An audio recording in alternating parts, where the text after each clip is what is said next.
미국이 삼성의 핵심 기술을 내놓으라 협박했습니다. 48조 원 보조금을 무기로 삼았죠. 삼성은 단 한마디만 남겼습니다. 발표한 내용이 전부입니다. 그 직후 텍사스 공장이 멈췄습니다. 백악관 상황실에 비상이 걸렸습니다. 그런데 진짜 충격은 따로 있었습니다. 전 세계 14개국이 102조 원을 들고 삼성에게 달려온 겁니다. 미국을 압박한 백악관 보좌관은 자기가 만든 정책을 자기 손으로 찢어야 했습니다. 그 충격적인 96시간의 전말을 지금 공개합니다. 시작하기 전 구독과 좋아요, 그리고 대한민국 화이팅 댓글로 한국을 응원해주세요. 어느 금요일 이른 아침이었습니다. 워싱턴 백악관 지하 1층 상황실에 12명의 참모가 긴급 소집됐습니다. 새벽 5시 47분이었습니다. 벽면에 대형 스크린 4개가 동시에 켜졌습니다. CNN, 블룸버그, 로이터, 그리고 한국 뉴스 채널이었습니다. 4개 화면 모두 같은 자막을 흘리고 있었습니다. 빨간 글씨였습니다. 속보, 삼성전자, 텍사스 파운드리 공장 전면 가동 중단. 48조 원이 투입된 공장이었습니다. 미국 첨단 반도체 공급의 34%를 책임지는 시설이었습니다. 월 생산량 웨이퍼 12만 장. 엔비디아, 퀄컴, 애플 세 곳의 핵심 칩이 거기서 나왔습니다. 그 직후 두 번째 속보가 떴습니다. 엔비디아, 퀄컴, 애플 3사 동시 공급 차질 경고. 상황실 공기가 얼어붙었습니다. 형광등 불빛이 유난히 차갑게 느껴졌습니다. 누군가의 커피잔이 테이블 위에서 달그락거렸습니다. 손이 떨리고 있었던 겁니다. 바로 옆 보안 전화기 3대가 동시에 울리기 시작했습니다. 빨간 불이 깜빡였습니다. 상무부, 국무부, 재무부였습니다. 아무도 받지 않았습니다. 받을 수 없었습니다. 화면에서 눈을 뗄 수가 없었으니까요. 하지만 진짜 충격은 그 다음이었습니다. 대한민국을 응원하신다면 좋아요, 구독, 그리고 댓글에 한국 최고를 남겨주세요. 저는 데이비 카터입니다. 백악관 국가안보의 반도체 공급망 특별 보좌관이었습니다. 28년 차 관료였습니다. 6개월 전 삼성을 무릎 꿇리겠다고 자신했던 사람입니다.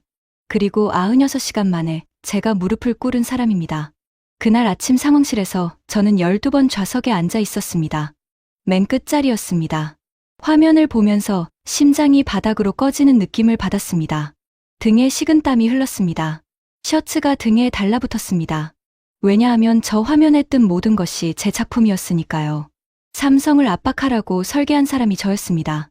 기술 자료를 내놓으라고 요구한 사람이 저였습니다. 비자를 270% 올리라고 건의한 사람도 저였습니다. 6개월 전 대통령 앞에서 자신 있게 보고했습니다. 한국은 반드시 굴복합니다. 미국 없이는 반도체를 만들 수 없는 나라입니다. 제 목소리는 확신에 차 있었습니다. 그런데 지금 화면에는 제 전략이 산산조각 나는 모습이 실시간으로 중계되고 있었습니다. 이야기를 하려면 6개월 전으로 돌아가야 합니다. 6개월 전 어느 월요일 오전이었습니다. 저는 백악관 아이젠하워 행정동 3층 제 사무실에 앉아 있었습니다. 창밖으로 백악관 서쪽 정원이 보였습니다. 잔디가 파랗게 깔려 있었습니다. 6월의 워싱턴은 습했습니다. 에어컨이 쉴 새 없이 돌았습니다. 책상 위에 파일 하나가 놓여 있었습니다. 표지에 급비라는 빨간 도장이 찍혀 있었습니다. 제목은 한국 반도체 레버리지 전략 초안이었습니다. 제가 3주 동안 매일 밤 12시까지 남아서 만든 문서였습니다. 87페이지였습니다. 이걸 왜 만들었냐면 아버지 때문이었습니다. 제 아버지 로버트 카터는 전설적인 통상관료였습니다. 40년 전 미국 무역대표부에서 일했습니다. 그때 일본 반도체가 미국 시장을 집어삼키고 있었습니다. 도시바, NEC, 히타치, 미국 반도체 기업들이 하나씩 쓰러졌습니다. 인텔마저 메모리 사업을 접었습니다. 미국이 반도체 전쟁에서 지고 있었습니다. 아버지가 움직였습니다. 미일 반도체 협정을 설계했습니다. 일본의 수출 자율 규제를 강요했습니다. 관세를 때렸습니다. 기술 이전을 요구했습니다. 5년 만에 일본 반도체 산업은 무너졌습니다. 아버지는 영웅이 됐습니다. 대통령 표창까지 받았습니다. 저는 어릴 때부터 그 이야기를 들으며 자랐습니다. 아버지의 서재에는 그때 일본 언론이 쓴 기사들이 액자에 걸려 있었습니다. 일본어를 몰라도 분위기는 알 수 있었습니다. 비난과 분노로 가득한 헤드라인들이었습니다. 아버지는 그걸 보며 웃곤 했습니다. 저녁마다 서재에서 아버지가 말했습니다. 데이비드, 기억해라. 미국에 의존하는 나라는 결국 미국 앞에 무릎을 꿇는다. 그게 국제 질서야. 일본이 그랬고 앞으로 어떤 나라든 마찬가지다. 저는 그 말을 가슴에 새겼습니다. 그리고 28년 뒤 제 차례가 왔습니다. 삼성이었습니다. 삼성전자 파운드리 사업이 미국 시장에서 급성장하고 있었습니다. 텍사스에 48조 원을 투자해서 최첨단 공장을 지었습니다. 이나노 GAA 공정이었습니다. 이걸 만들 수 있는 회사는 세계에 둘뿐이었습니다. 삼성과 TSMC. 미국은 만들 수 없었습니다. 대통령이 저를 불렀습니다. 카터, 반도체 공급망을 미국이 통제해야 해. 방법을 찾아. 저는 대답했습니다. 아버지의 플레이북이 있습니다. 40년 전에 검증된 방법입니다. 대통령이 고개를 끄덕였습니다. 그래서 87페이지짜리 문서를 만든 겁니다. 핵심은 3가지였습니다. 첫째, 칩스법 보조금 48조 원의 조건으로 삼성의 이나노 GAA 핵심 공정 설계도를 확보한다. 둘째, 한국인 엔지니어 비자 수수료를 270% 인상해서 기술 인력 이동을 통제한다. 셋째, 안보를 명분으로 삼성의 중국 사업을 분리시킨다. 완벽한 계획이었습니다. 아버지가 일본에게 했던 것과 똑같았습니다. 아니, 더 정교했습니다. 저는 자부심을 느꼈습니다. 그 주 수요일이었습니다. 국가안보보좌관 제럴드 쉘턴의 집무실에서 첫 전략회의가 열렸습니다. 쉘턴은 62세, 군 출신이었습니다. 백발의 각진 턱, 늘 정장 윗단추를 잠그는 남자였습니다. 그의 사무실에는 세계 지도가 벽 한쪽을 차지하고 있었습니다. 미국의 동맹국에 파란 핀이 꽂혀 있었습니다. 한국에도 하나 꽂혀 있었습니다. 회의실에 4명이 모였습니다. 쉘턴, 상무부 장관 레이첼 브룩스, 텍사스 출신 하원의원 브래들리 아퍼, 그리고 저였습니다.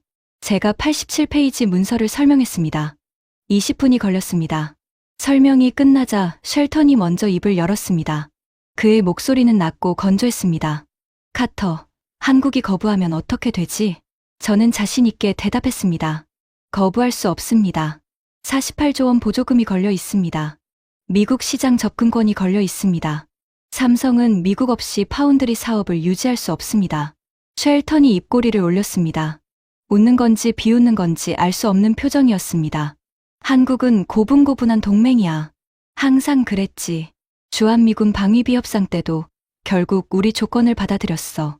이번에도 마찬가지일 거야. 압박하면 꿇어. 브룩스 장관이 끼어들었습니다. 그녀는 57세, 날카로운 눈매에 말할 때 손가락으로 테이블을 두드리는 버릇이 있었습니다. 48조를 줬으면 기술은 당연히 내놔야지. 미국 납세자 돈이야. 기술 공개가 싫으면 보조금을 돌려주든가. 그녀의 손가락이 테이블을 톡톡 두드렸습니다. 차가운 소리였습니다. 하퍼 의원이 자리에서 몸을 앞으로 기울였습니다. 텍사스 출신 51세, 거구의 텍사스 악센트가 진한 남자였습니다. 선거구에 삼성 공장이 있었습니다. 내 지역구 주민들이 7,200개 일자리를 기다리고 있어. 삼성이 미국 세금 먹고 기술만 빼가면 나는 가만 안 있을 거야. 필요하면 의회에서 삼성 청문회를 열겠어. 저는 네 사람의 얼굴을 둘러봤습니다. 모두 같은 표정이었습니다. 확신. 미국이 압박하면 한국은 굴복한다는 확신이었습니다. 저도 그렇게 믿었습니다. 그날 회의는 47분 만에 끝났습니다. 모든 안건이 만장일치로 통과됐습니다. 반대 의견은 없었습니다. 누구도 한국이 반격할 가능성을 언급하지 않았습니다. 저도 그 가능성을 한 번도 검토하지 않았습니다. 회의가 끝나고 복도를 걸어 나오는데 쉘턴이 제 어깨를 두드렸습니다. 좋은 계획이야, 카터. 아버지가 자랑스러워할 거야. 저는 고개를 숙여 인사했습니다. 감사합니다. 사무실로 돌아왔습니다. 창밖을 봤습니다. 워싱턴의 6월 하늘은 맑았습니다. 이 도시에서 일하는 것이 자랑스러웠습니다. 세계를 움직이는 도시, 결정을 내리는 도시, 그리고 그 결정에 한국 같은 작은 나라가 따라오는 것이 당연하다고 생각했습니다. 40년 전 아버지가 일본을 꺾었습니다. 이제 아들인 내가 한국을 같은 방식으로 다룰 차례였습니다. 그때 저는 몰랐습니다. 한국은 일본이 아니었다는 걸. 40년 전 아버지가 일본을 꺾는 걸 지켜본 나라가 있었다는 걸. 그 나라가 40년 동안 준비하고 있었다는 걸. 전략회의가 끝난 다음 주였습니다. 상무부에서 공식 서한이 삼성 미국 법인으로 발송됐습니다. 12페이지짜리 문서였습니다. 제가 초안을 썼고 브룩스 장관이 서명했습니다. 핵심 내용은 3가지였습니다. 첫째, 칩스법 보조금 48조 원 집행 조건으로 삼성의 이나노 GAA 공정 핵심 설계 자료 47건을 미국 상무부 산업안보국에 제출할 것. 둘째, 한국인 전문직 비자 수수료를 기존 4,800달러에서 17,700달러로 조정한다. 270% 인상이었습니다. 셋째, 삼성의 중국 시안 공장과 텍사스 공장 간 기술 인력 이동을 전면 제한한다. 서한 마지막에 한 줄이 더 있었습니다. 본 요청에 대한 회신 기한은 30일입니다. 30일이었습니다. 한 달 안에 응하라는 뜻이었습니다. 서한 발송 이틀 후 삼성 미국 법인에서 답신이 왔습니다. 짧았습니다. A4 한 장이었습니다. 귀 부처의 서한을 검토하고 있습니다. 본사와 상의 후 회신드리겠습니다. 그게 전부였습니다. 저는 웃었습니다. 예상대로였습니다. 시간을 끌겠다는 거였습니다. 하지만 30일이 지나면 선택지가 없을 겁니다. 보조금을 포기할 회사는 없으니까요. 그로부터 2주 뒤 첫 대면이 이뤄졌습니다. 장소는 워싱턴 상무부 본관 7층 회의실이었습니다. 큰 창문으로 오후 햇빛이 들어왔습니다. 긴 테이블에 양쪽으로 사람들이 앉았습니다. 미국 측 5명, 한국 측 4명이었습니다.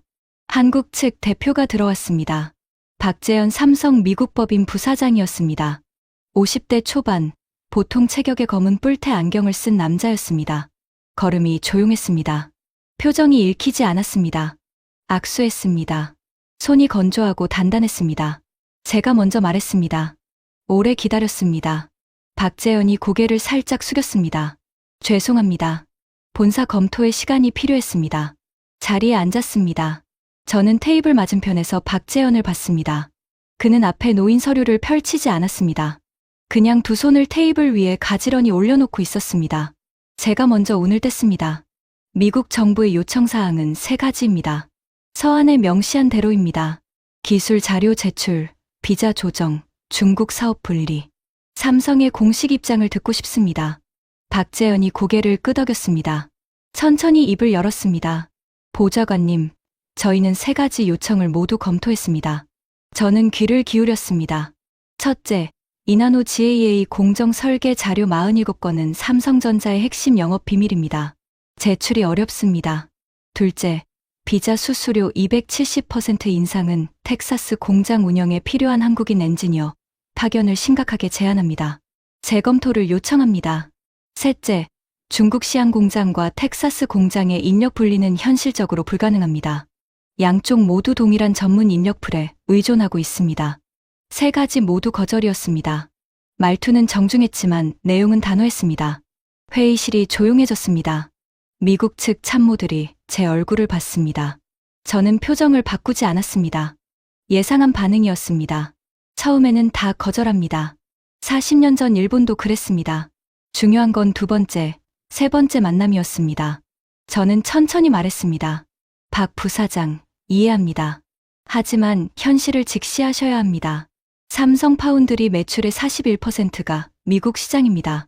칩스법 보조금 48조 원이 없으면 텍사스 공장 운영이 불가능합니다. 미국 시장 접근 없이 삼성 파운드리는 존재할 수 없습니다. 저는 의자 등받이에 기대며 덧붙였습니다. 솔직히 말씀드리겠습니다. 미국 없이 반도체를 만들 수 있는 나라는 없습니다. 장비도 미국이, 소프트웨어도 미국이, 시장도 미국입니다. 선택지가 있으신 겁니까? 오만한 말이었습니다. 지금 돌이켜보면 얼굴이 뜨거워집니다. 하지만 그때는 사실이라고 믿었습니다. 박재현이 저를 봤습니다. 안경 너머로 눈이 보였습니다. 차분한 눈이었습니다. 화가 난 것도 당황한 것도 아니었습니다. 그냥 조용히 저를 관찰하고 있었습니다. 마치 체스판을 내려다보는 사람 같았습니다. 그가 대답했습니다. 보좌관님 말씀 잘 들었습니다. 본사에 전달하겠습니다. 답변에는 시간이 필요합니다. 저는 물었습니다. 얼마나 걸립니까? 박재현이 잠시 생각했습니다. 1달 정도 요청드립니다. 또 1달이었습니다. 시간 끌기에 전형이었습니다. 저는 속으로 비웃었습니다. 1달이든 2달이든 결과는 같을 겁니다. 시간이 갈수록 불리한 쪽은 당신들이니까요. 좋습니다. 한 달 드리겠습니다. 회의가 끝났습니다. 40분이 걸렸습니다. 한국 측이 먼저 일어났습니다. 박재현이 서류를 정리했습니다. 그런데 이상한 게 있었습니다. 그가 가져온 서류는 한 장도 펼쳐지지 않았습니다. 제가 말하는 동안 메모를 한 줄도 하지 않았습니다. 악수하면서 저는 박재현의 얼굴을 다시 봤습니다. 그는 미소를 지었습니다. 아주 얇은 미소였습니다. 눈은 웃지 않았습니다. 좋은 말씀 감사합니다. 보좌관님. 많이 배웠습니다. 그 말이 묘하게 마음에 걸렸습니다. 많이 배웠다. 무엇을 배웠다는 걸까? 하지만 저는 그 느낌을 무시했습니다. 중요하지 않다고 생각했습니다. 회의실을 나왔습니다. 복도에서 브룩스 장관이 다가왔습니다. 제 어깨를 두드렸습니다. 잘했어, 카터. 한 달이면 백기 들 거야. 저도 그렇게 생각했습니다. 그날 저녁 사무실로 돌아와서 아버지에게 전화했습니다. 아버지는 은퇴 후 버지니아 교회에 살고 계셨습니다. 82세였습니다.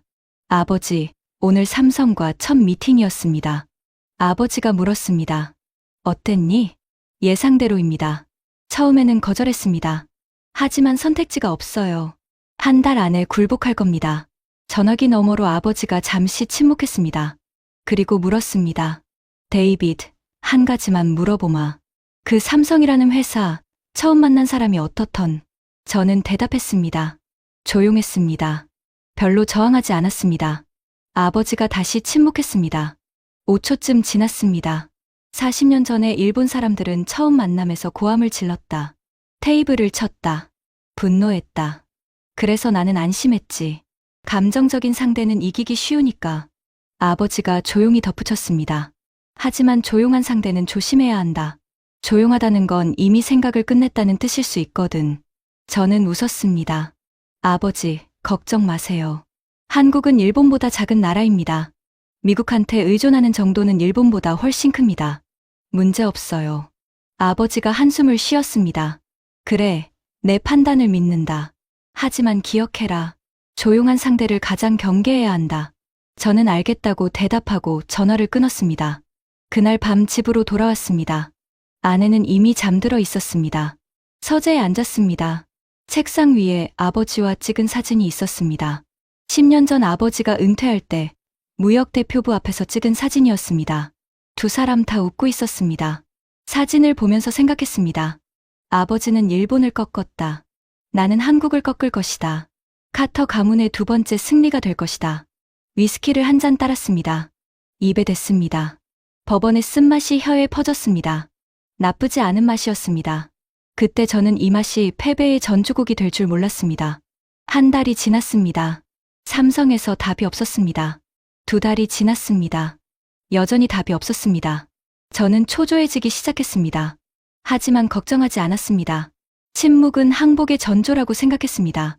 입장을 정리하는 데 시간이 걸리는 거라고 해석했습니다. 브룩스 장관이 물었습니다. 왜 답이 없지? 저는 대답했습니다. 내부 조율 중일 겁니다. 48조 원을 포기할 수는 없으니까요. 곧 연락이 올 겁니다. 하퍼 의원이 전화했습니다. 카터, 선거가 다가오는데 채용 일정은 언제 나와? 저는 대답했습니다. 조금만 기다리십시오. 삼성이 조건을 수용하면 바로 발표됩니다. 3개월이 지났습니다. 삼성은 여전히 조용했습니다. 텍사스 공장 건설은 계획대로 진행되고 있었습니다. 매주 보고서가 올라왔습니다. 기초 공사 완료. 클린룸 장비 반입 시작. 일정은 정확했습니다. 숫자도 맞았습니다. 하지만 기술 자료 제출에 대한 답은 없었습니다. 4개월째 되던 날, 정보기관에서 한 장짜리 보고서가 올라왔습니다. 회색 봉투에 들어 있었습니다. 저는 봉투를 열었습니다. 첫 문장을 읽었습니다. 삼성전자, 사우디아라비아 투자청과 비공개 접촉 확인. 두 번째 문장을 읽었습니다. 삼성전자, 독일 경제부와 드레스덴 공장 부지 관련 논의 진행 중. 세 번째 문장을 읽었습니다. 삼성전자, 인도 하이데라바드의 파운드리 실사단 파견. 저는 보고서를 내려놓았습니다. 가슴이 살짝 답답해졌습니다. 하지만 곧 고개를 저었습니다. 협상 전술이야. 대안이 있다는 걸 보여주려는 것뿐이야. 실제로 미국을 떠날 수는 없어. 48조를 포기할 회사는 없으니까. 저는 보고서를 서랍에 넣었습니다. 그리고 잊어버렸습니다. 5개월이 지났습니다. 6개월이 됐습니다. 삼성의 공식 답변은 여전히 없었습니다. 하지만 텍사스 공장은 거의 완공되고 있었습니다. 진행률 78%였습니다. 모든 것이 정상이었습니다. 적어도 표면적으로는 그랬습니다. 그리고 어느 금요일 새벽 5시 47분, 백악관 상황실 스크린에 빨간 자막이 떴습니다. 삼성전자, 텍사스 파운드리 공장 전면 가동 중단. 제가 만든 전략이 저를 향해 되돌아오는 순간이었습니다. 삼성에서 공식 답변이 온 것은 서한 발송 5개월 뒤 어느 화요일이었습니다. 그때쯤 저는 솔직히 초조해지기 시작한 상태였습니다. 하지만 겉으로는 여유를 유지하고 있었습니다. 오전 9시 12분이었습니다. 이메일 알림이 울렸습니다. 발신자는 삼성전자 미국 법인 박재현 부사장이었습니다. 제목은 미국 상무부 서한에 대한 회신이었습니다. 열었습니다. A4 2장 분량이었습니다. 첫 문단은 인사말이었습니다. 형식적인 감사 표현. 두 번째 문단부터 본론이었습니다.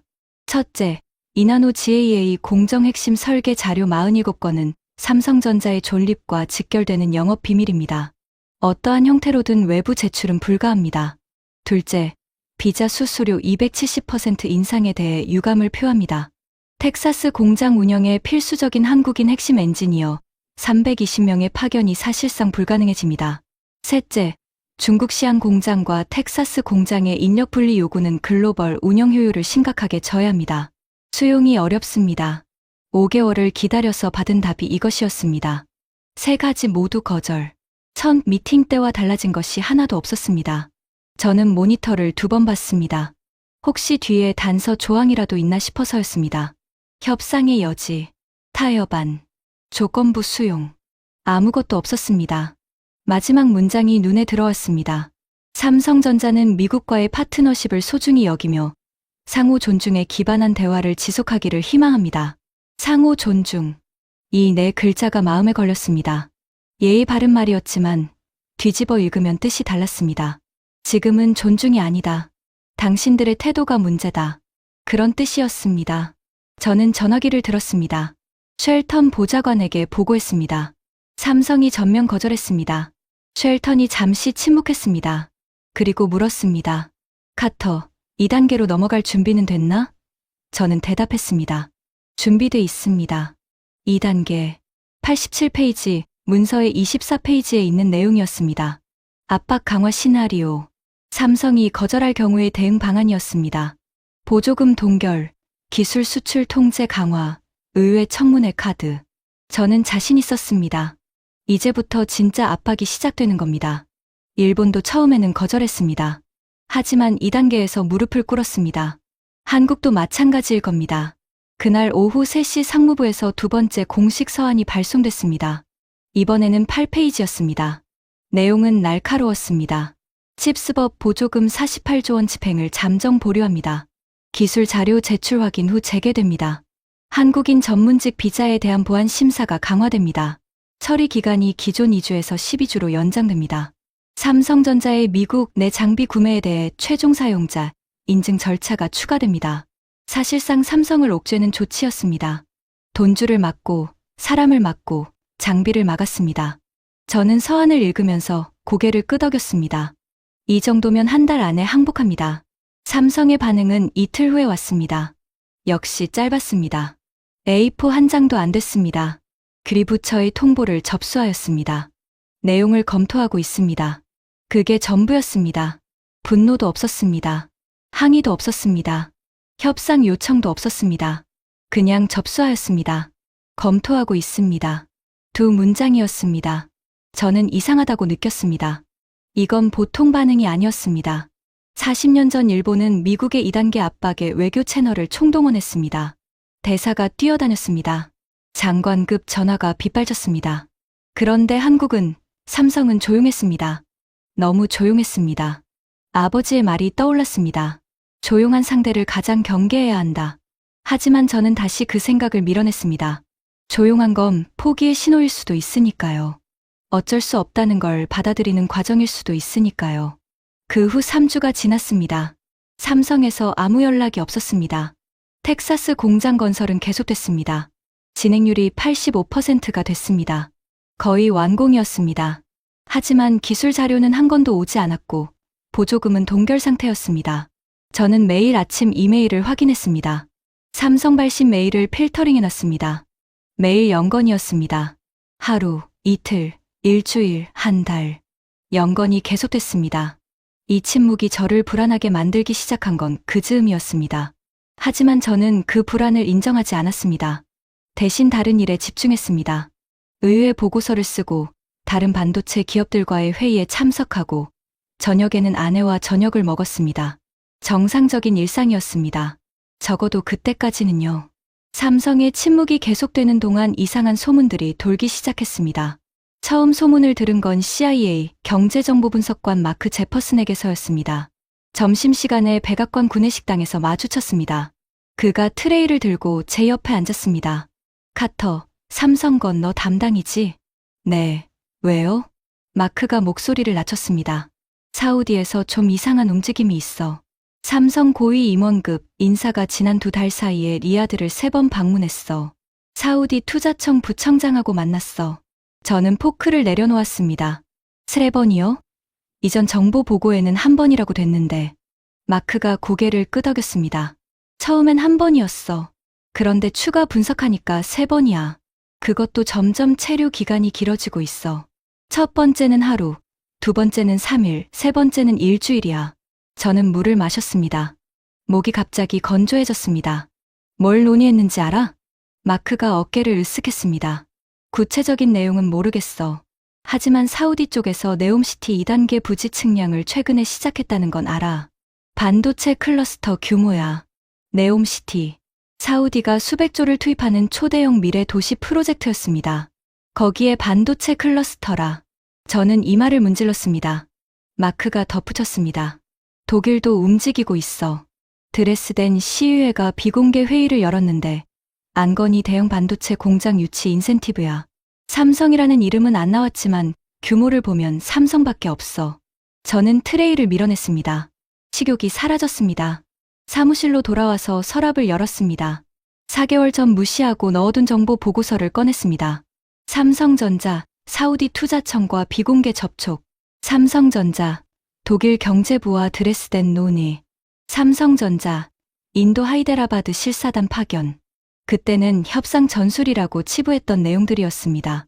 그런데 지금 CIA에서 구체적인 정황이 올라오고 있었습니다. 방문 횟수가 늘고 체류 기간이 길어지고 부지 측량까지 시작됐다. 이건 전술이 아니었습니다. 실행이었습니다. 저는 컴퓨터를 켰습니다. 항공편 데이터를 요청했습니다. 삼성법인 항공기 이동 기록이었습니다. 1시간 뒤 결과가 왔습니다. 엑셀 파일이었습니다. 지난 5개월간의 데이터였습니다. 스크롤을 내렸습니다. 눈이 커졌습니다. 서울에서 리야드 행이 7편이었습니다. 서울에서 프랑크푸르트 행이 5편이었습니다. 서울에서 뉴델리 행이 4편이었습니다. 서울에서 하노이 행이 3편이었습니다. 서울에서 두바이 행이 2편이었습니다. 합계 21편이었습니다. 5개월간 21편. 거의 매주 한 번씩 어딘가로 날아간 것이었습니다. 그런데 서울에서 워싱턴 행은 0편이었습니다. 단 한 편도 없었습니다. 저는 화면을 다시 봤습니다. 0이라는 숫자가 선명했습니다. 삼성은 5개월 동안 전 세계를 돌아다녔습니다. 사우디, 독일, 인도, 베트남, 두바이. 하지만 미국에는 오지 않았습니다. 단 한 번도. 이건 무시였습니다. 의도적인 무시. 미국을 우선순위에서 뺐다는 뜻이었습니다. 심장이 빨라지기 시작했습니다. 처음으로 진짜 불안을 느꼈습니다. 이건 내가 예상한 시나리오가 아니었습니다. 87페이지 문서 어디에도 삼성이 미국을 무시하는 시나리오는 없었습니다. 굴복하거나 저항하거나 협상하거나 이 세 가지만 상정했습니다. 무시는 없었습니다. 저는 쉘턴에게 보고했습니다. 보좌관님, 삼성이 대안을 만들고 있는 것 같습니다. 사우디, 독일, 인도와 접촉이 확인됩니다. 쉘턴이 코웃음 쳤습니다. 그래서 뭐? 사우디가 이나노 칩을 만들 수 있어? 독일이 파운드리를 운영할 인력이 있어. 허풍이야. 우리한테 겁주려는 거지. 저는 대답했습니다. 하지만 항공편 데이터를 보면 실제로 움직이고 있습니다. 빈도가 높습니다. 쉘턴이 손을 내저었습니다. 카터, 삼성이 미국 시장을 포기할 수 있다고 생각해? 파운드리 매출의 41%야. 엔비디아, 퀄컴, 애플이 고객이야. 미국을 버린다고? 말도 안 돼. 허세야. 브룩스 장관도 같은 반응이었습니다. 카터, 너무 예민한 거 아냐? 한국 기업이 미국한테 뭘 할 수 있겠어. 48조 원 보조금을 포기. 미국 시장을 포기. 그럴 배짱이 있을 리 없지. 하퍼 의원은 더 거칠었습니다. 삼성이 겁주는 거야. 한국은 미국 덕분에 존재하는 나라야. 전쟁 때 우리가 구해줬잖아. 은혜를 모르는 거지. 압박을 더 세게 해. 의회에서 삼성 청문회 열겠다고 경고해. 세 사람 모두 같은 결론이었습니다. 삼성은 허세를 부리고 있다. 미국을 떠날 수 없다. 더 세게 밀어붙이면 된다. 저도 그 판단에 동의했습니다. 아니, 동의하고 싶었습니다. 불안한 것보다 자신 있는 편이 마음이 편했으니까요. 하지만 그날 밤 집에서 침대에 누웠을 때 0이라는 숫자가 머릿속을 떠나지 않았습니다. 서울에서 워싱턴행 0편. 삼성은 우리와 대화조차 하지 않겠다는 뜻이었습니다. 협상의 여지를 만들지 않겠다는 뜻이었습니다. 조용한 상대를 가장 경계해야 한다. 아버지의 말이 또 떠올랐습니다. 눈을 감았습니다. 잠이 오지 않았습니다. 그로부터 3주 뒤였습니다. 어느 목요일 저녁이었습니다. 저는 사무실에서 다음 주 의회 브리핑 자료를 정리하고 있었습니다. 오후 7시쯤이었습니다. 창밖은 어두웠습니다. 12월의 워싱턴은 해가 빨리 졌습니다. 휴대폰이 울렸습니다. 상무부 산업안보국 차장 존 리드였습니다. 카터, 지금 뉴스 봐. 무슨 일입니까? 삼성이 텍사스 공장 가동을 중단했어. 저는 멈췄습니다. 손에 들고 있던 펜이 바닥에 떨어졌습니다. 뭐라고요? 가동 중단이야. 방금 삼성이 공식 발표했어. 정밀 안전 점검이라고 했어. 저는 컴퓨터 앞으로 달려갔습니다. 블룸버그를 열었습니다. 헤드라인이 이미 떠 있었습니다. 속보. 삼성전자, 텍사스 파운드리 공장 정밀 안전 점검 실시. 가동 전면 중단. 기간 미정. 기간 미정. 이 세 글자가 핵심이었습니다. 하루가 아니었습니다. 일주일이 아니었습니다. 기간 미정이었습니다. 언제 다시 돌릴지 모른다는 뜻이었습니다. 기사를 읽었습니다. 삼성 측 발표문은 짧았습니다. 삼성전자는 텍사스 파운드리 공장의 생산 설비에 대한 정밀 안전 점검을 실시합니다. 이는 최고 품질의 제품을 보장하기 위한 정기적인 절차입니다. 점검 기간 동안 생산이 일시 중단됩니다. 고객사에는 개별 통보하였습니다. 그게 전부였습니다. 안전 점검, 정기 절차, 품질 보장. 이유가 아무것도 아닌 것처럼 포장돼 있었습니다. 하지만 저는 알았습니다. 이건 안전 점검이 아니었습니다. 보복이었습니다. 우리가 보조금을 동결하고 비자를 막고 장비 구매를 제한한 것에 대한 정확한 보복이었습니다. 문제는 법적으로 완벽했다는 겁니다. 안전 점검은 공장 운영자의 권한이었습니다. 미국 법으로 막을 수 없었습니다. 보조금 조건에도 가동 의무는 명시돼 있지 않았습니다. 삼성의 법무팀이 계약서를 한 글자 한 글자 확인한 결과였을 겁니다. 존 리드가 전화기 너머에서 말했습니다. 카터, 법무팀이 검토했어. 우리가 할 수 있는 게 없어. 계약서에 가동 의무 조항이 없어. 저는 이마에 손을 얹었습니다. 식은땀이 났습니다. 48조 원을 투입한 공장이었습니다. 미국 첨단 반도체의 34%가 거기서 나왔습니다. 그걸 삼성이 꺼버린 겁니다. 스위치를 내린 겁니다. 그리고 우리는 아무것도 할 수 없었습니다. 전화를 끊고 바로 쉘턴에게 연결했습니다. 밤 8시였습니다. 쉘턴은 집에 있었습니다. 제 목소리를 듣자마자 말했습니다. 알고 있어. CNN에서 방금 속보로 나왔어. 보좌관님, 법적으로 막을 수 없습니다. 계약서에 빈틈이 있었습니다. 쉘턴이 욕을 했습니다. 처음 듣는 욕이었습니다. 그리고 물었습니다. 영향이 어느 정도야? 저는 이미 계산해둔 숫자를 말했습니다. 텍사스 공장 월 생산량 웨이퍼 12만 창. 엔비디아 차세대 GPU 칩의 28%가 여기서 나옵니다.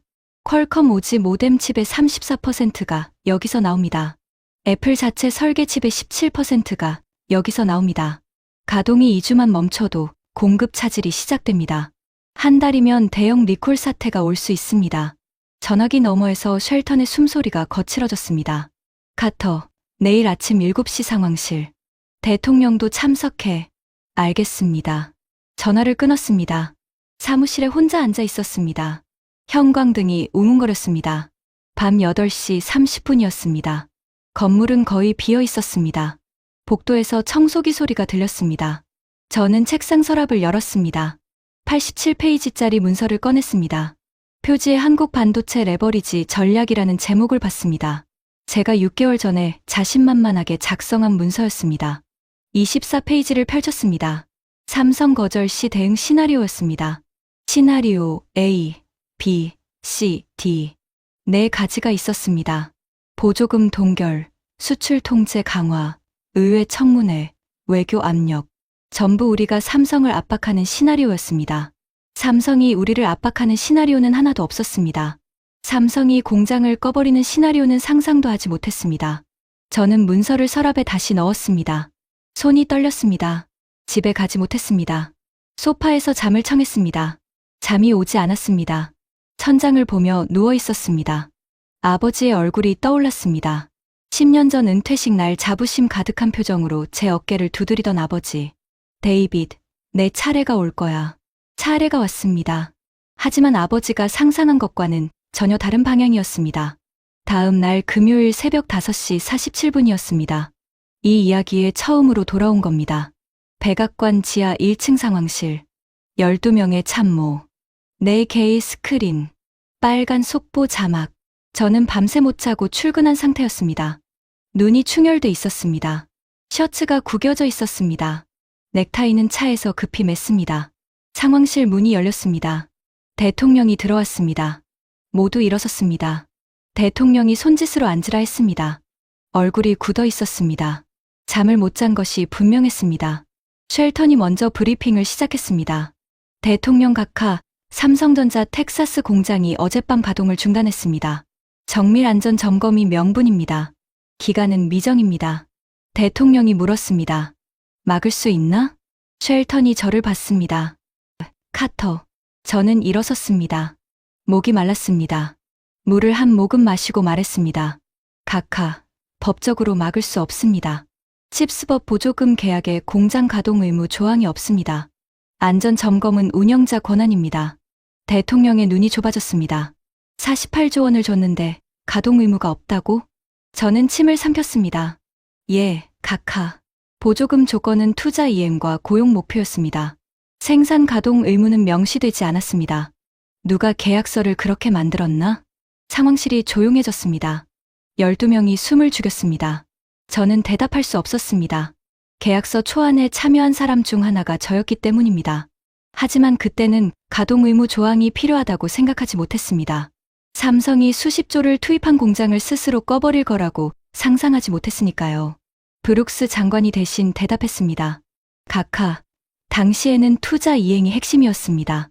공장을 짓기만 하면 가동은 당연히 한다고 판단했습니다. 대통령이 책상을 손바닥으로 쳤습니다. 한 번이었지만 소리가 컸습니다. 종이컵에 커피가 출렁거렸습니다. 당연히 한다고? 지금 당연히 안 하고 있잖아. 아무도 대답하지 못했습니다. 대통령이 심호흡했습니다.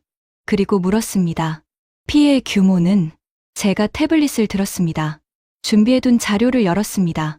텍사스 공장은 미국 첨단 반도체 공급의 34%를 담당합니다. 엔비디아 차세대 GPU 공급의 28%, 퀄컴 모뎀 칩 34%, 애플 자체 칩 17%가 이 공장에서 나옵니다. 가동 중단 2주 후부터 재고 소진이 시작됩니다. 한 달이면 미국 내 주요 전자 제품 생산에 차질이 옵니다. 자동차 반도체도 일부 영향받습니다. 주가 영향은 이미 시작됐습니다. 아시아 장 개장 직후 삼성전자 주가는 4.2% 하락했지만 미국 반도체 관련주 선물은 평균 8.7% 급락했습니다. 엔비디아 선물은 12% 빠졌습니다. 대통령이 안경을 벗었습니다. 눈을 비볐습니다. 다시 안경을 썼습니다. 삼성 주가는 4% 빠지고 우리 기업들은 12%가 빠진다고? 예, 각하. 삼성은 생산자입니다. 대안이 있습니다. 다른 공장으로 물량을 돌리면 됩니다. 하지만 우리 기업들은 소비자입니다.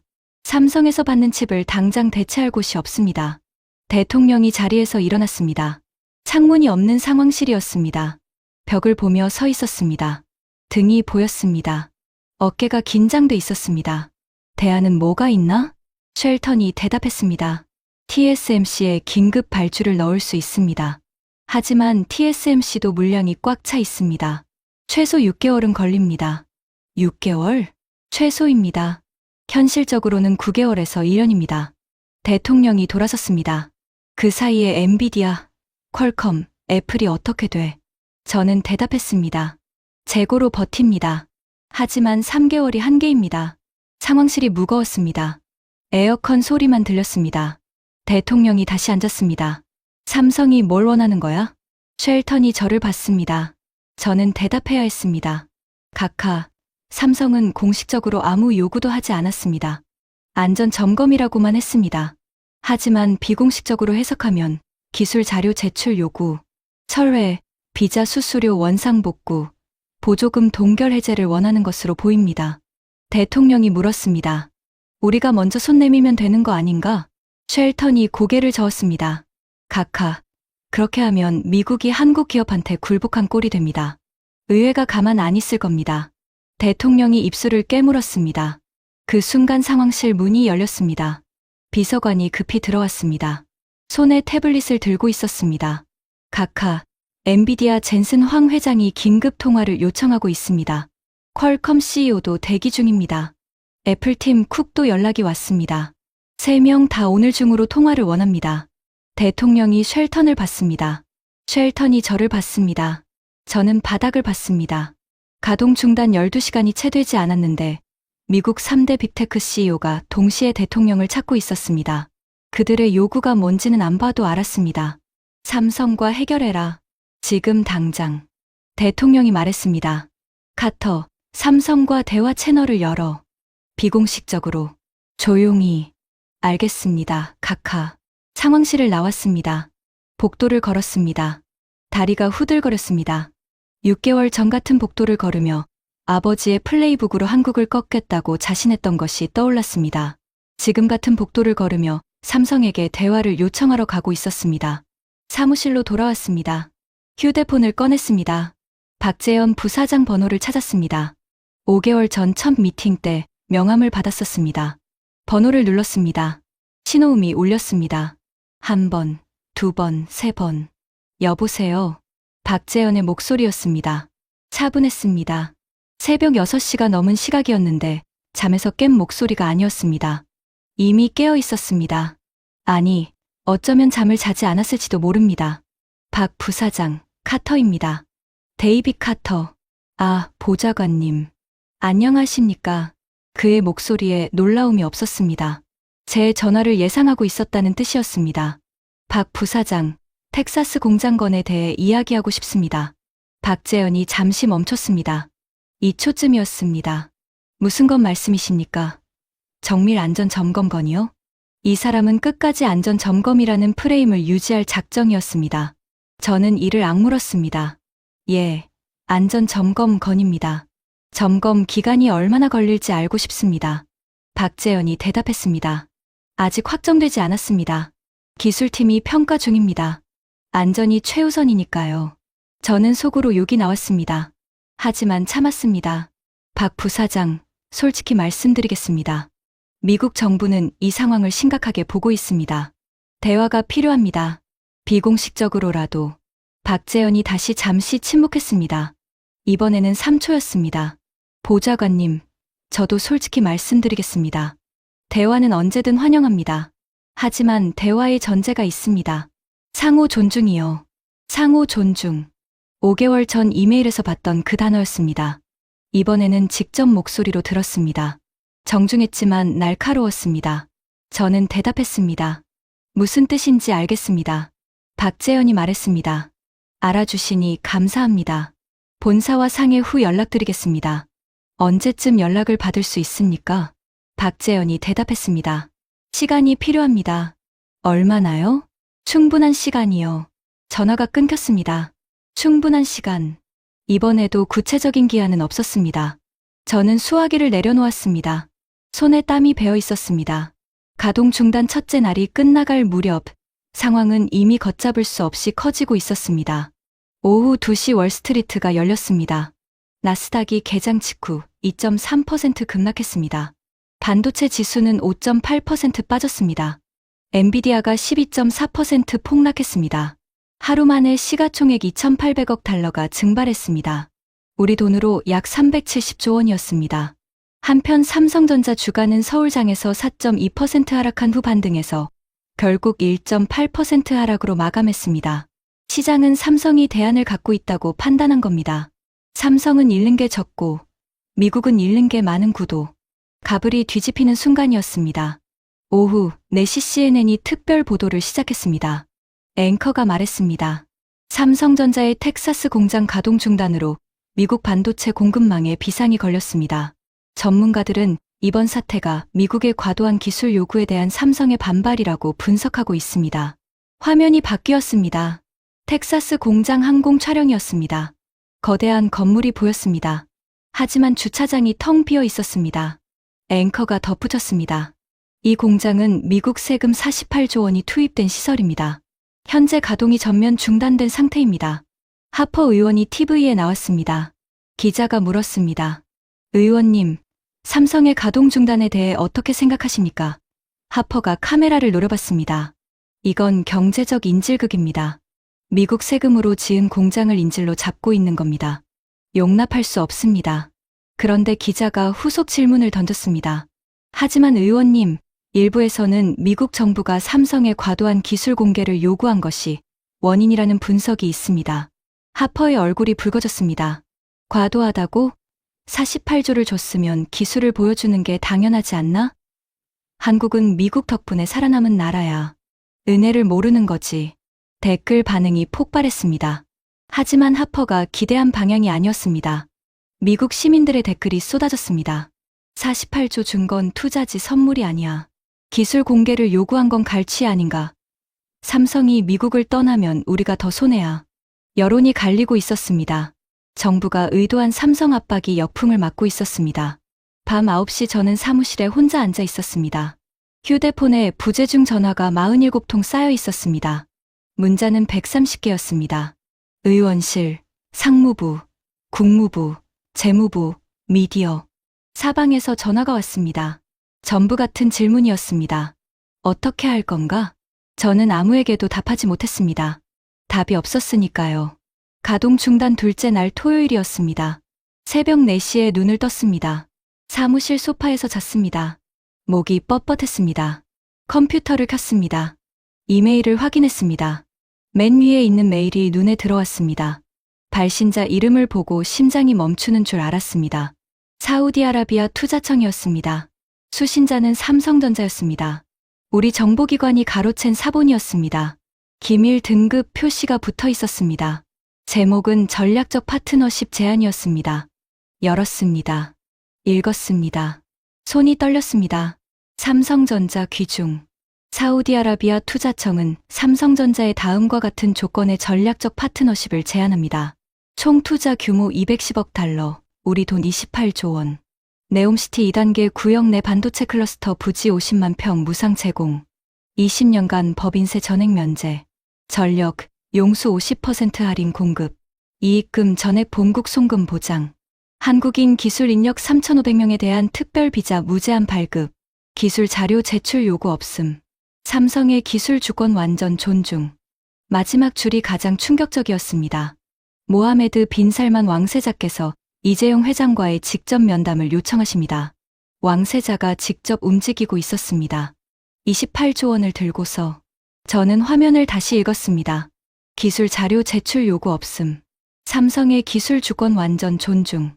이 두 줄이 칼날처럼 느껴졌습니다. 미국이 요구한 것을 사우디는 명시적으로 안 한다고 선언한 겁니다. 미국의 압박이 사우디에게 기회가 된 겁니다. 두 번째 메일이 있었습니다. 독일 경제부 산업정책국장 발신이었습니다. 삼성 유럽법인 수신이었습니다.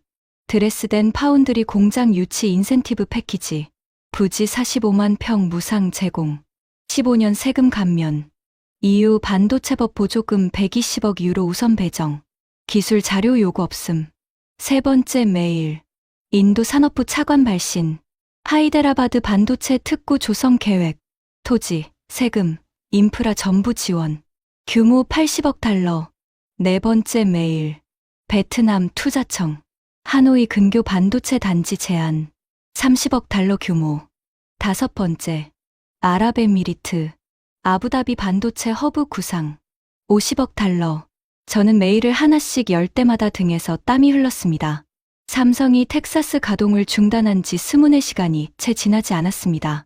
그 사이에 전 세계가 삼성에게 달려오고 있었습니다. 28조, 120억 유로, 80억 달러, 30억 달러, 50억 달러. 합치면 700억 달러가 넘었습니다. 우리 돈으로 93조 원이었습니다.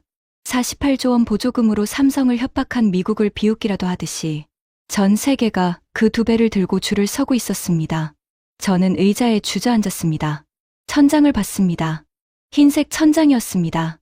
형광등이 켜져 있었습니다. 그때 깨달았습니다. 삼성은 6개월 동안 침묵한 게 아니었습니다. 6개월 동안 준비한 거였습니다. 우리가 압박하는 동안 삼성은 전 세계를 돌며 대안을 만들고 있었습니다. 사우디, 독일, 인도, 베트남, 아부다비. 항공편 21편이 그 증거였습니다. 우리가 문을 닫으려 했더니 삼성은 이미 다른 문 5개를 열어놓은 겁니다. 아버지에게 전화했습니다. 새벽 5시였습니다. 버지니아에서도 새벽이었습니다. 하지만 아버지는 받았습니다. 아버지, 데이빗, 무슨 일이니? 목소리가 안 좋구나. 아버지, 틀렸습니다. 제가 틀렸어요. 전화기 너머에서 아버지가 한숨을 쉬었습니다. 긴 한숨이었습니다. 한국이 반격했구나. 예. 공장 가동을 중단했습니다. 그리고 전 세계가 삼성 편으로 달려오고 있습니다. 아버지가 잠시 침묵했습니다. 그리고 물었습니다. 데이빗, 40년 전 내가 일본을 꺾을 때 옆에서 지켜보는 사람들이 있었다. 한국 외교관들이야. 조용히 서서 메모하고 있었어. 나는 그때 신경 쓰지 않았다. 일본을 꺾는데 바빴으니까. 아버지가 말을 이었습니다. 하지만 지금 생각하면 그들은 배우고 있었던 거야. 미국이 어떻게 동맹국을 압박하는지, 어떤 무기를 쓰는지, 그리고 어떻게 하면 당하지 않는지. 아버지의 목소리가 떨렸습니다. 82세의 목소리였습니다. 일본은 준비가 안 됐었다. 맞고 쓰러졌지. 하지만 한국은 40년 동안 준비했어, 데이빗. 맞을 준비가 된 나라를 꺾을 수는 없다. 저는 전화기를 귀에 대고 눈을 감았습니다. 아버지의 말이 맞았습니다. 한국은 일본이 아니었습니다. 가동 중단 셋째 날 일요일이었습니다. 저는 주말인데도 백악관에 출근했습니다. 아니, 집에 가본 적이 있었는지도 기억나지 않았습니다. 48시간째 거의 잠을 자지 못했습니다. 오전 8시 사무실에 앉아서 모니터를 봤습니다. 뉴스를 정리하고 있었습니다. 첫 번째 뉴스, 블룸버그 헤드라인이었습니다. 사우디 왕세자, 삼성 이재용 회장과 화상 면담, 28조 원 투자 논의. 사진이 있었습니다. 화상회의 캡처였습니다. 빈살만 왕세자가 웃고 있었습니다. 이재용 회장은 고개를 살짝 숙이고 있었습니다. 예의 바른 모습이었습니다. 두 번째 뉴스, 로이터 속보. 독일 숄츠 총리, 삼성 유치위에 긴급 강요회 소집, 드레스덴 반도체 클러스터 조성안 논의. 독일 경제부 장관이 인터뷰에서 말했습니다. 삼성은 세계 최고 수준의 파운드리 기업입니다. 독일은 삼성을 환영합니다. 우리는 기술 자료를 요구하지 않습니다. 삼성의 기술은 삼성의 것입니다. 기술 자료를 요구하지 않습니다. 이 한 문장이 미국을 정조준한 발언이었습니다. 독일이 공개적으로 미국의 기술 강탈을 비판한 겁니다. 외교적 수사가 아니라 실질적 공격이었습니다. 세 번째 뉴스, 파이낸셜 타임스. 인도 모디 총리, 삼성 측에 친서 발송. 하이데라바드 특구 파격 조건 제시. 기사에 따르면 모디 총리가 직접 편지를 썼다고 했습니다. 국가 원수가 기업에 편지를 쓰는 건 극히 이례적이었습니다. 네 번째 뉴스. 이건 저를 의자에서 벌떡 일어나게 만들었습니다. 니케이 아시아 속보였습니다. TSMC, 삼성전자의 긴급 기술 협력 제안. 양사 이나노 공정 크로스 라이센싱 논의 시작. TSMC였습니다. 삼성의 최대 경쟁자였습니다. 파운드리 시장에서 치열하게 싸우는 라이벌이었습니다. 그 TSMC가 삼성에게 기술 협력을 제안했습니다. 왜? 이유는 간단했습니다. 미국이 삼성에게 한 짓을 보고 TSMC도 겁이 난 겁니다. 오늘 삼성한테 기술 자료를 요구하면 내일은 TSMC한테도 같은 요구가 올 수 있었습니다. TSMC에게 삼성은 경쟁자이기 전에 같은 배를 탄 동료였습니다. 미국이라는 거대한 압박 앞에서 저는 두 손으로 머리를 감싸 쥐었습니다. TSMC까지 경쟁자마저 삼성 편으로 돌아서고 있었습니다. 오전 10시 긴급 영상회의가 열렸습니다. 대통령, 쉘턴, 브룩스, 하퍼, 그리고 저를 포함해 8명이었습니다. 화면에 모두의 얼굴이 떴습니다. 대통령이 먼저 입을 열었습니다. 상황 보고 저는 준비한 자료를 공유했습니다. 현재까지 삼성에 투자를 제안한 국가가 14개국입니다. 총 제한 금액이 780억 달러, 우리 돈으로 약 102조 원입니다. 사우디 28조, 독일 120억 유로, 인도 80억 달러, 베트남 30억 달러, 아부다비 50억 달러, 프랑스 35억 유로, 일본이 40억 달러를 제안했습니다. 나머지 7개국도 금액 미확인 상태로 접촉 중입니다. 그리고 TSMC가 삼성에 기술 협력을 제안했습니다. 화면 속 대통령의 얼굴이 어두워졌습니다. 쉘턴은 입을 다물고 있었습니다. 브룩스 장관의 손가락이 테이블을 두드리고 있었습니다. 하지만 평소와 달리 리듬이 불규칙했습니다. 초조한 것이었습니다. 하퍼 의원이 소리쳤습니다. 이건 동맹에 대한 배신이야. 한국은 미국의 동맹국이야. 적국도 아닌데 이런 짓을 하다니. 브룩스 장관이 끼어들었습니다. 하퍼 의원, 지금 중요한 건 누구 잘못이냐가 아니야. 공급망이 무너지면 우리 기업들이 죽어. 하퍼가 반박했습니다. 기업 탓을 하지 말고 삼성을 제재해야지. 브룩스가 차갑게 대답했습니다. 뭘로 제재해? 우리가 쓸 수 있는 카드는 다 썼어. 보조금 동결했고, 비자 막았고, 장비 구매 제한했어. 그런데 삼성은 꿈쩍도 안 해. 오히려 가동을 꺼버렸잖아. 남은 카드가 뭐야? 하퍼가 말을 이었지만 목소리에 힘이 빠져 있었습니다. 의회에서 삼성 자산을 동결하면 어떻게 되는데? 쉘턴이 고개를 저었습니다. 동맹국 기업 자산을 동결하면 국제사회에서 미국 신뢰가 바닥을 칩니다. 다른 외국 기업들도 전부 빠져나갈 겁니다. 삼성 하나 잡으려다 미국 투자 환경 전체를 날리게 돼요. 회의실이 조용해졌습니다. 5초, 10초. 대통령이 입을 열었습니다. 카터, 솔직하게 말해. 우리가 이길 수 있나? 저는 숨을 들이쉬었습니다. 가슴이 무거웠습니다. 하지만 거짓말할 수는 없었습니다. 각하, 현 상황에서 삼성을 강제할 수단은 없습니다. 법적으로도, 경제적으로도. 시간이 갈수록 불리한 쪽은 우리입니다. 삼성은 대안이 있고, 우리는 대안이 없습니다. 대통령이 저를 응시했습니다. 그 눈빛에 분노와 실망이 동시에 담겨 있었습니다. 6개월 전에 자네가 뭐라고 했었지? 한국은 반드시 굴복한다고 했지. 저는 고개를 숙였습니다. 예, 각하. 제가 틀렸습니다. 상황실이 무거운 침묵에 잠겼습니다. 대통령이 말했습니다. 카터, 삼성과 접촉해. 조건을 물어. 뭘 원하는지 확인해. 그리고 보고해. 알겠습니다, 각하. 화면이 꺼졌습니다. 영상회의가 끝났습니다. 저는 모니터 앞에 앉아 있었습니다. 제가 틀렸습니다. 이 한마디가 입에서 나오는데 6개월이 걸렸습니다. 6개월 동안 저는 아버지의 플레이북을 믿었습니다. 미국의 힘을 과신했습니다. 한국을 얕봤습니다.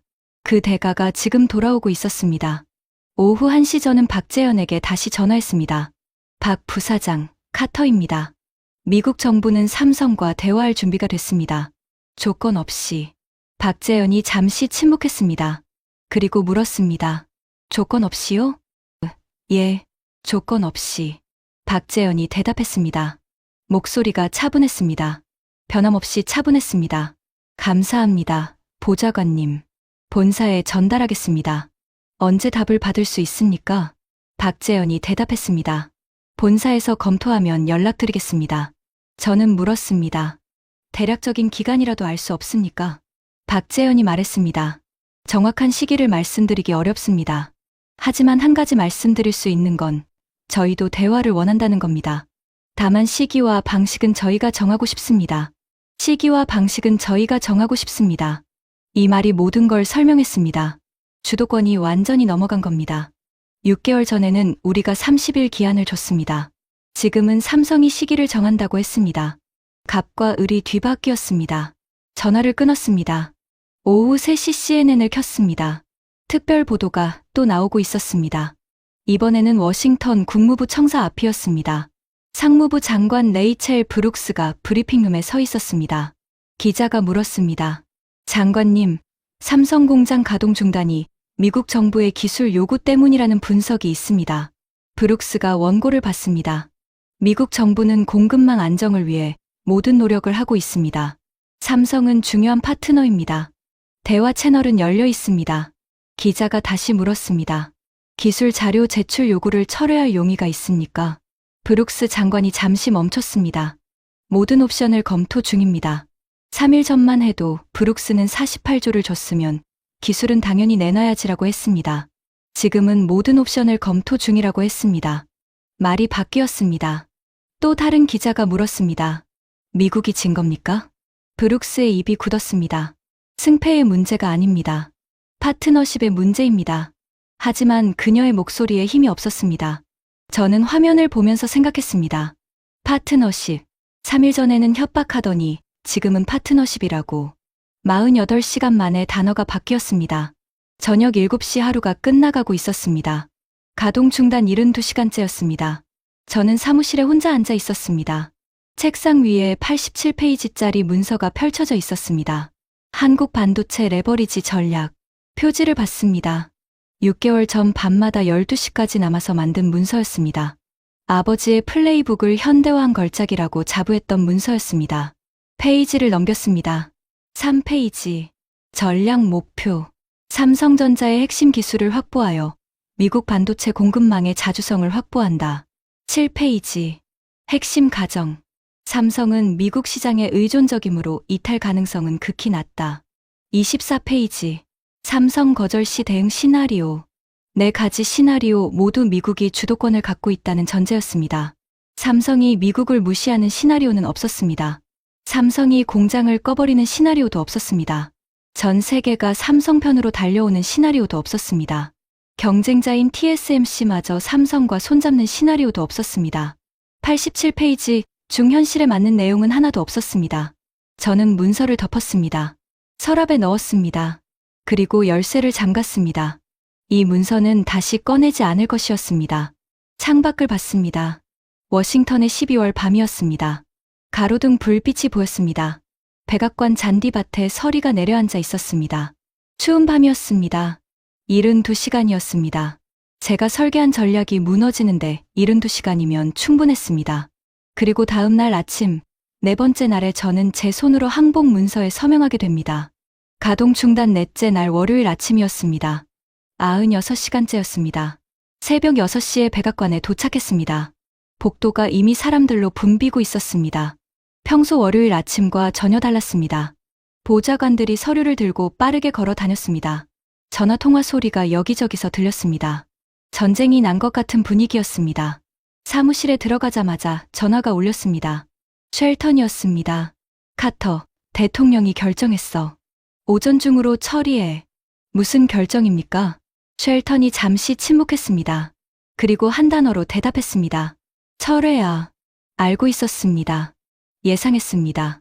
하지만 직접 그 단어를 듣는 건 달랐습니다. 심장이 쿵 내려앉았습니다. 등에 차가운 것이 훑고 지나가는 느낌이었습니다. 철회. 제가 설계한 전략의 핵심인 기술 자료 제출 요구를 철회한다. 비자 수수료 인상을 원상복구한다. 보조금 동결을 해제한다. 전부 되돌린다. 제가 6개월 동안 공들여 만든 모든 것을 제 손으로 허문다. 알겠습니다. 전화를 끊었습니다. 손이 떨리지는 않았습니다. 이미 충분히 떨었으니까요. 오히려 이상할 정도로 담담했습니다. 전투가 끝난 뒤의 공허함 같은 것이었습니다. 오전 8시 상무부에서 철회 문서가 이메일로 왔습니다. 4페이지짜리 공식 서한이었습니다. 법무팀이 밤새 작성한 것이었습니다. 첫째, 삼성전자에 대한 이나노 GAA 공정 핵심 설계 자료 47건 제출 요구를 철회합니다. 둘째, 한국인 전문직 비자 수수료를 기존 4,800달러로 원상복구합니다. 셋째, 칩스법 보조금 48조 원 집행을 즉시 재개합니다. 넷째, 삼성전자의 미국, 내 장비 구매에 대한 추가 인증 절차를 폐지합니다. 마지막 문단이었습니다.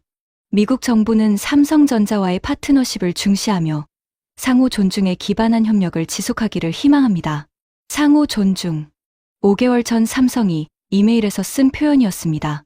이제 미국이 그 표현을 쓰고 있었습니다.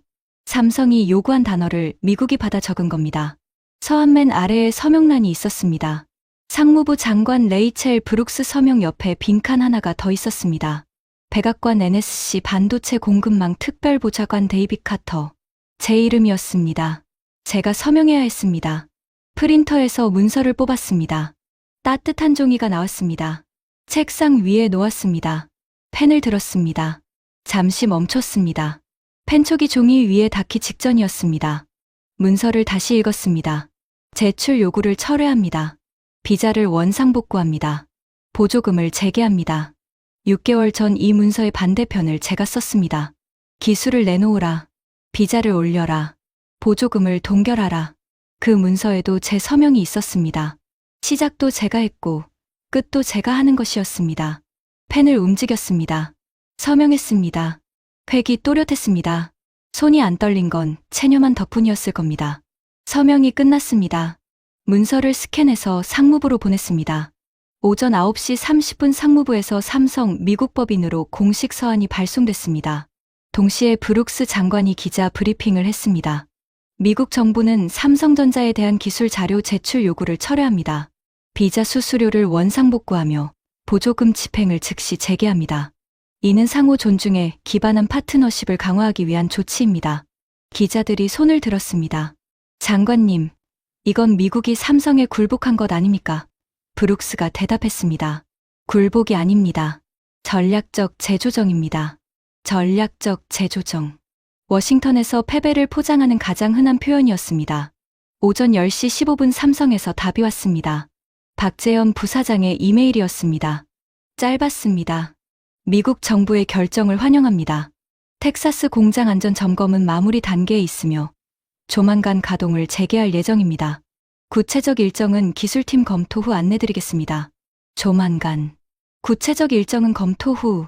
즉각 재가동이 아니었습니다. 미국이 철회했는데도 삼성은 바로 공장을 켜지 않았습니다. 며칠 더 기다리라는 뜻이었습니다. 96시간 만에 미국이 항복했는데 삼성은 시계를 자기들 속도로 돌리고 있었습니다. 쉘턴에게 보고했습니다. 보좌관님, 삼성이 즉시 가동 재개는 안 한다고 합니다. 조만간이라고 했습니다. 쉘턴이 전화기 너머에서 한숨을 쉬었습니다. 길고 깊은 한숨이었습니다. 그리고 물었습니다. 조만간이 며칠이야? 모르겠습니다. 삼성이 정합니다. 쉘턴이 다시 한숨을 쉬었습니다. 6개월 전 카터, 한국은 고분고분한 동맹이야. 압박하면 꿇어라고 했던 그 목소리가 아니었습니다. 알겠어. 기다리자. 다른 선택이 있나? 전화가 끊겼습니다. 오후 2시 월스트리트가 열렸습니다. 미국 정부의 철회 발표 효과로 반도체 관련주가 일제히 반등했습니다. 엔비디아가 7.3% 올랐습니다. 퀄컴이 5.1% 올랐습니다. 나스닥이 1.8% 상승했습니다. 하지만 완전 회복은 아니었습니다. 4일 전 수준에는 한참 못 미쳤습니다. 시장은 아직 불안해하고 있었습니다. 삼성이 정말 공장을 다시 켤지 확신이 없었기 때문입니다. 오후 4시에는 속보가 떴습니다. 앵커가 말했습니다. 삼성전자가 성명을 발표했습니다. 삼성전자는 텍사스 파운드리 공장의 정밀 안전 점검을 완료하고 이번 주 내로 가동을 재개할 예정입니다. 아울러 다음 사항을 발표합니다. 첫째, 사우디아라비아 네옴시티에 이나노 파운드리 공장을 건설합니다. 총 투자 규모 210억 달러. 둘째, 독일 드레스덴에 첨단 패키징 센터를 설립합니다. 투자 규모 85억 유로. 셋째, 인도 하이데라바드에 반도체 연구개발 센터를 건설합니다. 투자 규모 45억 달러. 넷째, 삼성전자는 향후 5년간 38개국과 반도체 파트너십을 체결하고 글로벌 인력 7만 4천 명을 신규 채용합니다. 발표는 거기서 끝나지 않았습니다. 삼성전자 이재용 회장이 직접 코멘트를 발표했습니다. 짧았습니다. 발표한 내용이 전부입니다. 한 문장이었습니다. 이 한 문장이 모든 것을 말했습니다. 더 설명할 것도 없고, 더 타협할 것도 없고, 더 양보할 것도 없다. 발표한 내용이 전부입니다. 저는 사무실에서 이 뉴스를 봤습니다. 화면을 보면서 숫자를 세기 시작했습니다. 사우디 210억 달러, 독일 85억 유로, 인도 45억 달러, 38개국 파트너십, 7만 4천 명 채용. 텍사스는 가동을 재개하지만 삼성은 더 이상 미국에 올인하지 않겠다는 선언이었습니다. 달걀을 한 바구니에 담지 않겠다. 미국이 다시 압박해도 삼성은 이제 다른 바구니가 4개, 5개, 38개가 있다. 미국은 이겼습니다. 공장이 다시 돌아가니까요. 하지만 동시에 졌습니다. 삼성에게 미국은 더 이상 유일한 선택지가 아니었습니다. 세계의 38분의 1이 된 겁니다. 그리고 한 가지 더 충격적인 것이 있었습니다. 발표 내용 중 텍사스 채용 인원에 대한 언급이 없었습니다. 7만 4천 명을 글로벌로 채용한다고 했는데 텍사스에 얼마를 배정하는지는 한마디도 없었습니다. 하퍼 의원이 이걸 알아차렸습니다. 뉴스가 나간 직후 제게 전화했습니다. 카터, 7만 4천 명 중에 텍사스 몫이 얼마야? 7,200명 약속은 어떻게 되는 거야? 저는 대답했습니다. 의원님, 삼성 발표에 텍사스 관련 내용은 없었습니다. 없었다고? 그게 무슨 소리야? 7,200개 일자리를 내 지역구 주민들이 기다리고 있어. 의원님, 삼성에 확인해봐야 합니다. 이후 삼성에 공식 문의가 갔습니다. 텍사스 공장 채용 계획에 대해 알려달라고. 삼성의 답변은 다음날 왔습니다. 역시 짧았습니다. 텍사스 공장 채용 계획은 향후 운영 상황을 고려하여 결정됩니다. 구체적인 숫자가 없었습니다. 7,200명이라는 약속은 사라졌습니다. 삼성은 숫자를 말하지 않았습니다. 하퍼 의원이 TV에 나와서 분노했습니다. 한국 기업이 미국을 우롱하고 있다. 하지만 이번에는 여론이 달랐습니다. 댓글에 이런 글이 올라왔습니다. 기술 뺏으려다가 일자리도 날린 거 아냐? 누구 잘못인데? 저는 모니터를 끄고 눈을 감았습니다. 96시간이었습니다. 월요일 새벽에 시작된 위기가 월요일 저녁에 끝났습니다. 하지만 끝난 게 아니었습니다. 미국과 삼성의 관계는 영원히 바뀌었습니다.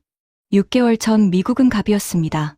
보조금을 주는 쪽이었고, 조건을 다는 쪽이었고, 기한을 정하는 쪽이었습니다.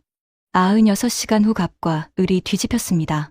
삼성이 시기를 정하고, 삼성이 조건을 정하고, 삼성이 발표한 내용이 전부였습니다. 저는 그날 밤 사직서를 썼습니다. A4 한 장이었습니다. 짧게 썼습니다. 개인적인 사유로 사임합니다. 그 이상 쓸 말이 없었습니다. 다음 날 쉘턴에게 사직서를 건넸습니다. 쉘턴이 받아 들고 읽었습니다. 올려다봤습니다. 그의 얼굴에 무언가가 스쳐 지나갔습니다. 미안함인지 안도인지 알 수 없었습니다. 수고했어, 카터. 그게 전부였습니다. 짐을 쌌습니다. 상자 하나 불량이었습니다. 가족사진, 메모장, 커피잔, 명함 케이스. 28년 경력의 마지막이 상자 하나에 들어갔습니다. 백악관을 나왔습니다. 12월이었습니다. 바람이 차가웠습니다. 코트깃을 세웠습니다. 서쪽 정원을 지나갔습니다. 6개월 전 파란 잔디가 깔려있던 곳이었습니다. 지금은 서리가 내려앉은 갈색 잔디였습니다. 주차장까지 걸어갔습니다. 차에 탔습니다. 시동을 걸었습니다. 백미러로 백악관을 봤습니다. 흰색 건물이 멀어져 갔습니다. 28년이었습니다. 대학 졸업 후 바로 이 도시에 왔습니다. 이 건물에서 일했습니다. 세계를 움직이는 곳이라고 믿었습니다. 지금도 세계를 움직이는 곳입니다. 하지만 세계가 예전 같지 않았습니다. 미국이 밀면 쓰러지던 세계가 아니었습니다. 밀어도 안 쓰러지고 오히려 밀어붙이면 반격하는 나라들이 생겼습니다. 한국이 그런 나라였습니다. 그로부터 1년 뒤였습니다. 저는 민간으로 나와 있었습니다. 워싱턴 인근 컨설팅 회사에서 반도체 정책 자문을 하고 있었습니다. 작은 사무실이었습니다. 백악관과는 비교할 수 없는 규모였습니다. 어느 날 이메일 하나를 받았습니다. 발신자를 보고 놀랐습니다. 박재현이었습니다. 삼성전자 미국 법인 부사장. 1년 만이었습니다. 카터 보좌관님, 안녕하십니까?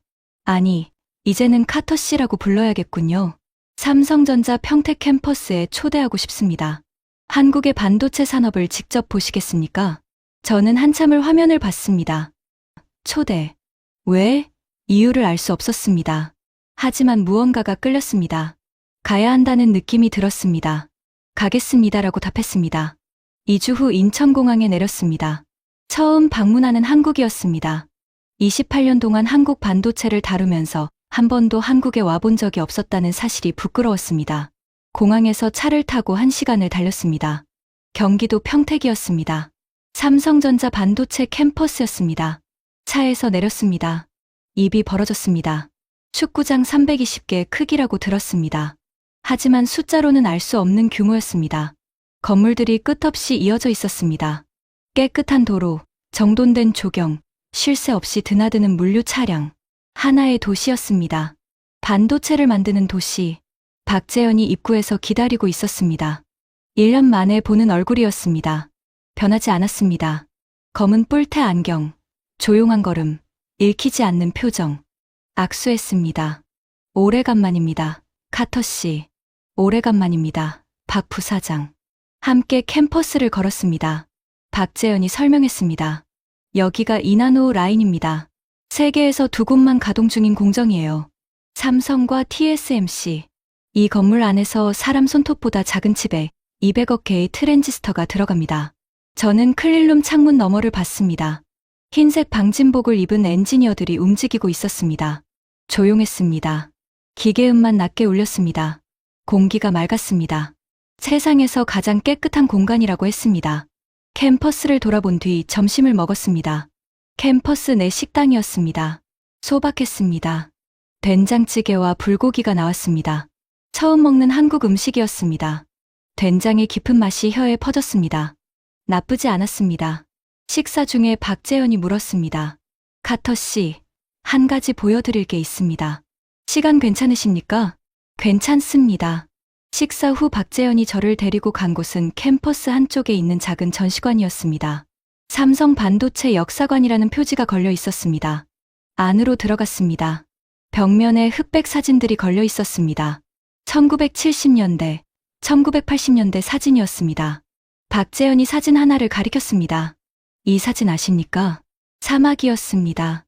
끝없는 모래밭이었습니다. 그 위에 한국인 노동자들이 서 있었습니다. 헬멧을 쓰고 작업복을 입고 있었습니다. 얼굴이 까맣게 탔습니다. 뒤에 건설 중인 구조물이 보였습니다. 사우디아라비아입니다. 50년 전이에요. 한국 건설 노동자들이 52도 사막에서 일했습니다. 도로를 깔고 건물을 짓고 플랜트를 세웠습니다. 하루 14시간씩 가족을 먹여 살리기 위해서요. 박재현이 말을 이었습니다. 이 사람들이 번 달러가 한국으로 보내졌습니다. 그 돈으로 한국은 공장을 지었습니다. 학교를 세웠습니다. 반도체 연구소를 만들었습니다. 50년 전 사막에서 흘린 땀이 오늘 이 평택 캠퍼스가 된 겁니다. 저는 사진을 봤습니다. 노동자들의 얼굴을 봤습니다. 지치고 까맣게 탄 얼굴이었지만 눈은 살아 있었습니다. 박재현이 덧붙였습니다. 사우디 투자청 압둘라 알파이살 부청장이 작년에 이런 말을 했습니다. 50년 전 한국인들이 우리 사막에서 약속을 지켰습니다. 우리는 그 땀을 기억합니다. 이제 우리가 도울 차례입니다. 저는 아무 말도 할 수 없었습니다. 목이 메었습니다. 그때 이해했습니다. 삼성이 사우디에서 28조를 받은 건 단순한 투자 유치가 아니었습니다. 50년 전 사막에서 시작된 관계의 연장이었습니다. 한국인들이 사막에서 흘린 땀이 50년 뒤 반도체 투자로 돌아온 것이었습니다. 미국은 한국에게 48조를 주면서 기술을 내놓으라고 했습니다. 사우디는 28조를 주면서 기술은 당신 것이라고 했습니다. 차이가 뭔지 알겠습니까? 존중이었습니다. 미국에는 없고 사우디에는 있었던 것. 상호 존중이었습니다. 전시관을 나왔습니다. 밖은 추웠습니다. 한국의 겨울이었습니다. 하지만 캠퍼스 안에서 올라오는 열기가 발밑에서 느껴졌습니다. 24시간 쉬지 않고 돌아가는 공장의 열이었습니다. 박재현이 옆에서 걸었습니다. 잠시 침묵이 흘렀습니다. 제가 먼저 입을 열었습니다. 박 부사장, 한 가지 묻겠습니다. 첫 미팅 때 당신은 메모를 한 줄도 안 했습니다. 서류를 한 장도 안 펼쳤습니다. 왜 그랬습니까? 박재현이 미소를 지었습니다. 1년 전 첫 미팅 때와 같은 얇은 미소였습니다. 하지만 이번에는 눈도 웃었습니다. 이미 알고 있었으니까요. 뭘 알고 있었다는 겁니까? 미국이 무엇을 요구할지, 그리고 우리가 무엇을 할지. 저는 멈춰 섰습니다. 글을 봤습니다. 처음부터 준비하고 있었다는 뜻입니까? 박재현이 고개를 살짝 끄덕였습니다. 카터 씨, 40년 전에 미국이 일본을 꺾을 때 우리 선배들이 그 과정을 지켜봤습니다. 매일 분석하고 기록하고 교훈을 정리했습니다. 한국에 같은 일이 일어나면 어떻게 대응할지 시나리오를 만들었습니다. 그게 40년 전입니다. 박재현이 말을 이었습니다. 보좌관님 아버지가 일본을 꺾을 때 옆에서 조용히 메모하던 한국 외교관이 있었다고 하셨죠. 그 메모가 어디로 갔는지 아십니까? 저는 고개를 저었습니다. 박재현이 캠퍼스 전체를 손으로 가리켰습니다. 건물들, 클린룸, 연구소, 도로, 나무. 여기가 됐습니다. 가슴이 뜨거워졌습니다. 눈이 젖어왔습니다. 미국인인 제가 왜 한국 반도체 캠퍼스에서 눈물이 나는지 모르겠었습니다. 하지만 무언가가 벅차올랐습니다. 이 나라는 맞으면서 배운 게 아니었습니다. 맞을 때 이미 준비하고 있었던 겁니다. 40년 전부터 일본은 맞고 쓰러졌습니다. 한국은 맞으면서 반격했습니다. 그 차이가 50년이 지나고 이 평택 캠퍼스가 됐습니다. 박재현이 시계를 봤습니다. 이제 시간이 됐군요. 무슨 시간입니까? 박재현이 미소 지으며 말했습니다. 신규 라인 가동식입니다. 이나노 사기 라인이요. 카터 씨도 참석하시겠습니까? 저는 고개를 끄덕였습니다. 큰 건물로 들어갔습니다. 홀에 수백 명이 모여 있었습니다. 삼성 임직원들이었습니다. 방진복이 아닌 정장을 입고 있었습니다. 무대 위에 스크린이 켜져 있었습니다. 삼성 반도체 다음 50년이라는 글자가 떠 있었습니다. 가동 버튼이 눌렸습니다. 스크린에 클린룸 영상이 나왔습니다. 기계가 움직이기 시작했습니다. 첫 번째 웨이퍼가 라인에 올라갔습니다. 홀에서 박수가 터졌습니다. 저는 뒤에 서서 박수를 받습니다. 이 박수는 오늘을 위한 것만이 아니었습니다. 50년 전 사막에서 땀 흘린 노동자를 위한 것이었습니다. 40년 전 미국의 압박을 지켜보며 메모하던 외교관을 위한 것이었습니다. 30년 전 새벽 2시에 실험실에서 반도체를 연구하던 엔지니어를 위한 것이었습니다. 50년의 박수였습니다. 공항으로 향하는 차 안에서 창밖을 봤습니다.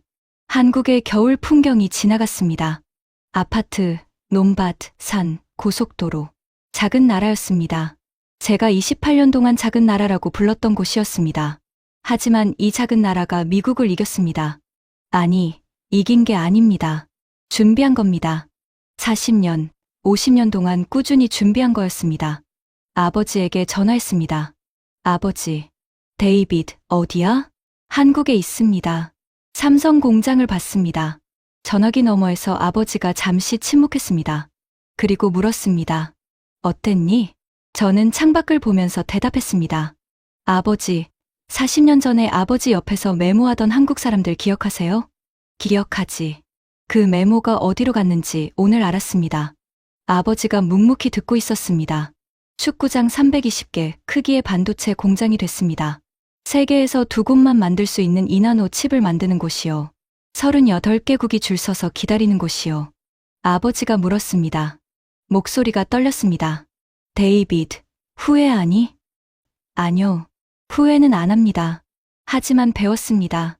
아버지가 일본을 꺾은 건 대단한 일이었습니다. 하지만 그걸 40년 뒤에 같은 방식으로 다른 나라에 쓸 수 있다고 생각한 건 제 오만이었습니다. 저는 말을 이었습니다. 일본은 맞고 쓰러졌습니다. 한국은 맞으면서 준비했습니다. 그 차이를 못 본 게 제 실수입니다. 아버지가 한참 침묵했습니다. 그리고 말했습니다. 내가 배웠다면 그것만으로 충분하다. 전화를 끊었습니다. 비행기가 인천공항을 떠올랐습니다. 창밖으로 한국 땅이 작아져 갔습니다. 반도체 공장의 불빛이 보였습니다. 스문의 시간 꺼지지 않는 불빛이었습니다. 50년 전 사막에서 시작된 불빛이었습니다. 40년 전 메모에서 시작된 불빛이었습니다. 그리고 앞으로 50년 뒤에도 꺼지지 않을 불빛이었습니다. 대한민국이라는 나라가 만든 불빛이었습니다. 지금까지 백악관 보좌관이 직접 겪은 96시간의 충격적인 이야기였습니다. 대한민국의 저력이 자랑스러우시다면 이 이야기를 널리 공유해주세요. 작은 응원이 대한민국을 더 강하게 만듭니다. 구독과 좋아요도 부탁드립니다. 지금까지 감동날다였습니다. 감사합니다.